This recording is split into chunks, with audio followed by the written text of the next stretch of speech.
First of all, we have to know what is the definition of present continuous. So students, the present continuous also called a present progressive. So students, present continuous का same word क्या है?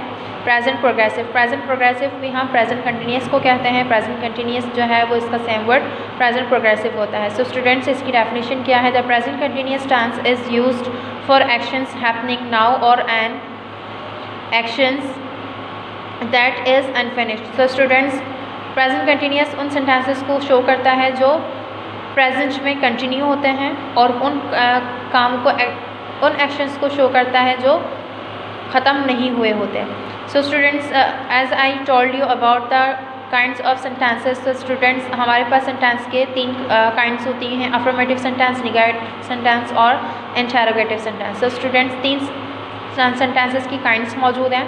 सो इन तीनों sentences का हमारे पास structure given है. So students, formula structure same word होता है. Formula हमारे पास मौजूद है: subject plus helping verb is am are plus verb with first form with gerund form and then object. Subject plus helping verb plus not plus verb with first form and then gerund form plus object.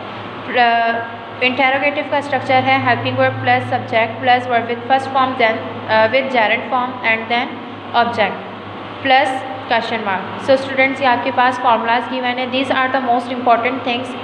अगर आपको formulas याद होंगे तो आप अपने sentences को आसानी के साथ बना सकते हैं. Otherwise you can not make a sentence easily. So first of all students, you have to learn the structures of all tenses which I have taught you. So students, हमारे जो पार्ट्स हैं, सेंटेंस के जो parts हैं, kinds हमारे पास 3 आ गई. और अब जो सेंटेंस के पार्ट्स हैं वो हमारे पास 4 पार्ट्स होते हैं जो मेन होते हैं.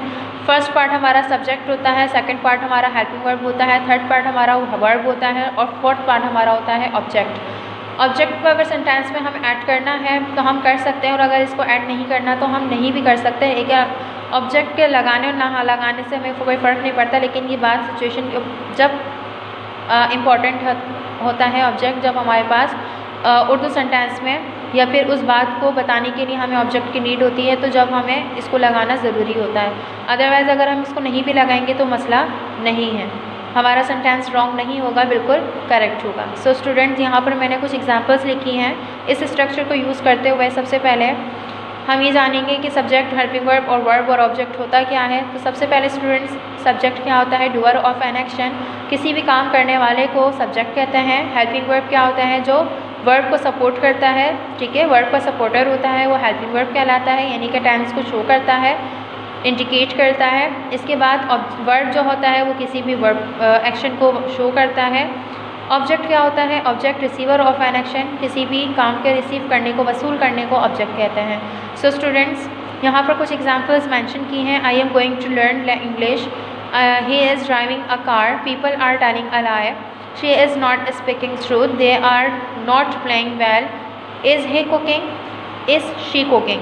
So students, यहाँ पर कुछ examples given हैं. So यहाँ पर आपने अपनी assignment file में affirmative sentences, negative sentences, interrogative sentences जो हैं वो आपने अपनी files में बनाने हैं और चेक करवाइएगा. Okay students, this is the end of our exercise. Inshallah we will meet in the next video. Till then, take yourself. Allah Hafiz.